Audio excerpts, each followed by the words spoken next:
So welcome everyone to Advanced Pro University. Today we're going to be discussing a very specific aspect of our manufacturing module, that is the disassembly order. Now this is used for disassembling an item that you previously assembled and returning its components to inventory. This is particularly useful if there's a faulty part and you want to replace it by disassembling and then reassembling an item, or if you need to retrieve a part previously used in an assembly and use it for some other purpose.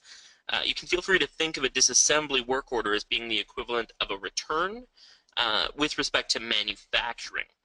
So where a return would return based on a customer sale, a disassembly takes the finished product and it reverts it back to its original components. Now, in order to run a disassembly work order, it does require that you have previously used a serial number in your original work order to assign an individual unique number to your returned product or to your assembled product that you're going to be disassembling. Now, if you'd like to know more about creating assemblies or running work orders, please do refer to our previous videos on those topics. Now, there are two ways to start a disassembly order. You can come here to the manufacturing dashboard and choose disassembly order, or you can create one when receiving a manufactured item in a customer return.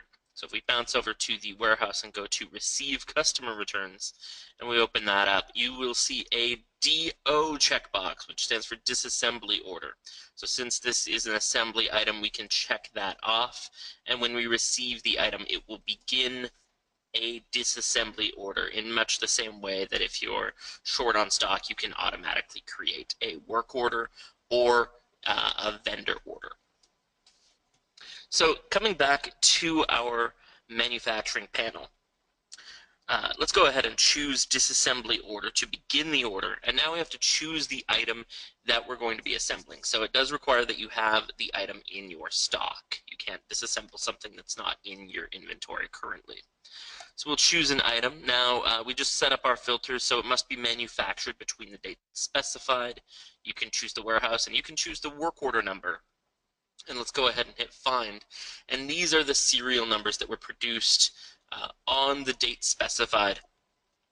Now let's just go ahead. Let's choose this one. We're gonna just assemble one and hit proceed. Now here, what it's done is it's created an inverted work order. So where the regular work order tells you the availability of the items that are going to be used to make that finished product, here you are going to see the products and the individual pieces that are going to come from your finished product and come back into inventory. So these are the parts that you're going to get out of the item that you're disassembled. Now, if those parts had serial numbers, you will be able to check them back into inventory, and these will be placed in their default picking locations. Now, you can choose to discard a part that was faulty or otherwise unusable by setting the to inventory and the discard fields here. So you can go ahead and change the inventory value to 0 and the discard value to 1, or whatever appropriate value is appropriate to your task. Just a reminder that the total must be equal to the quantity that was used in this original piece. Now the nice thing about this is since we did have to use serial numbers, we'll know exactly what substitutions were used in the manufactured item that we are now disassembling. So if we had any substitutions or add-ons, it's going to show us exactly the pieces that were used so that we can get the right pieces back. Now, you must provide a disassembly order number. In this case, I'm just going to use 111. And you must save the order to get started. Then you can go ahead and make your edits. You'll also notice that we can add notes. We can print off a copy of our disassembly order. And when our settings are all complete, we can also go ahead and finalize this to finish the process. And just like with a regular work order, we can go ahead and select stages or priority levels, and those will display in our View All Disassembly Work Orders area, which is located immediately below this. So we can go ahead and open that up to see what's going on with all of our disassemblies. So when our settings are complete, when we've gone through everything, we can go ahead and hit Finalize Order. The picking location that we'll be removing the finished item from is automatically assigned based on your serial number as well.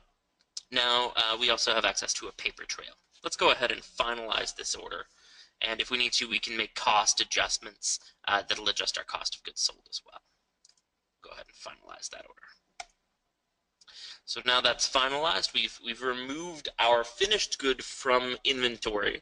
The disassembly has been recorded as the result in the serial number history, should we ever need to look up that serial for any reason, and our components have been returned to stock.